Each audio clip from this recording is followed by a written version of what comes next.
collaboration between all the entities over on East Troublesome has been impressive. We're trying to get a lot of work done over there, and we need that. I've been involved with the Emergency Watershed Protection Program in some way, shape, or form since 1997. I think on the East Troublesome Fire, we have a unique situation in terms of collaboration. Grant County and Northern Water, they're working really, really well together. They're making things happen. I've met so many people that are working hard on this. Even as awful as it is, and as much as we wish it hadn't happened, it's brought my connections to new levels. Colorado River District, Three Lakes Watershed Association, Middle Park Conservation District. Operationally, we've worked with the Bureau and lots of other entities and been able to make all of our CBT and Windy Gap deliveries this water year. The Forest Service, Colorado Water Conservation Board, the State Department of Agriculture, the NRCS. Without them, these projects would not be possible. They're the ones that have made this happen. The landowners have opened their doors and they've been extremely welcoming, beyond welcoming. There are upsides, the silver lining to those big dark clouds. And I could see it from the end of the street. I could hear the roar. I'm going out and standing there with my neighbors, and I never knew what bone chilling meant, but I think I do now. It was horrifying.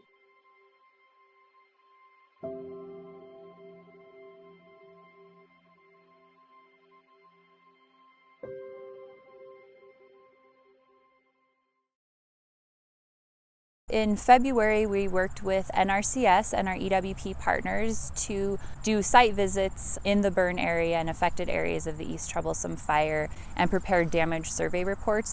These really gave a high-level understanding of what the post-fire impacts might be. And the purpose of the EWP program and the objectives is after you have a watershed impairment, that program can be utilized to reduce erosion, sedimentation, and the threat of future flooding to protect life and property.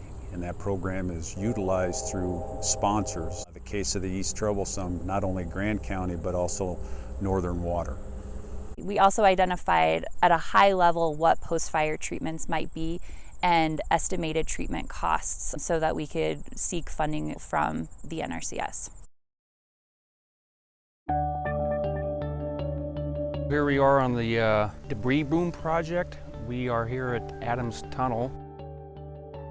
The debris booms that we're putting in as part of the East Troublesome Fire effort are made to protect some of our infrastructure from floating debris. So we have floating tree limbs, burned debris that's coming in from the fire.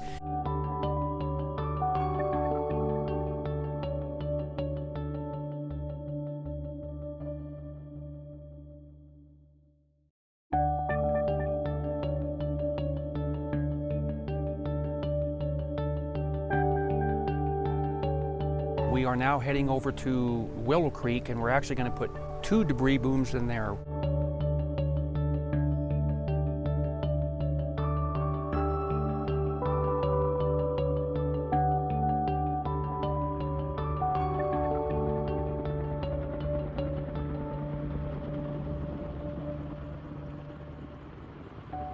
One of the treatments that we have been working with NRCS on is seeding and mulching of priority watersheds and priority areas. The fires caused a lot of the vegetation on the ground to be burned and a lot of soil to be exposed, so this practice helps reestablish vegetation and prevent that hill slope erosion that we might see. This summer we completed about 2,300 acres of aerial seeding and mulching on private lands. We're planning to do aerial mulching of about 2,200 acres on Forest Service land this fall, but we're also working to identify additional treatments next spring. Individually, all of our efforts started by visiting their property, knocking on doors. Reaching out to the public and communicating what we learned as we learned it. That's really been a big piece. People need to know what's going on. They want to know. We've held a lot of virtual and an in-person town halls to reach out to all of the community and to educate them on what's happening. Northern and Grand County partnered up to offer materials to help them protect their homes, whether it was sandbags, straw wattles, various other types of treatments that the landowners could use.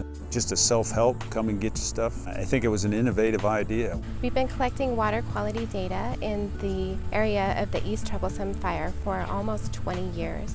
We made some modifications to our water quality program by increasing sampling activities at the locations that we felt were the most impacted by the fire. In addition to that, we added several more water quality sondes that collect data every 15 minutes. We also share these data with our partners and have developed tools that allow quick visualization of current water quality conditions. We hold monthly meetings with water treatment plants on the East Slope that rely on CBT water as a source drinking water supply. For the given amount of snowpack that we had this year, quantity of runoff and really quality of runoff as well didn't vary much from what we would have expected during a snowmelt season prior to the East Troublesome Fire. Subsequent to the snowmelt season, however, we've had a monsoon season that's generally been more active than what we've seen the last few years. With that has come the ash and the sediment and the debris. One thing we know for sure is that post-fire challenges are going to have a bearing on project operations in the future for many years to come.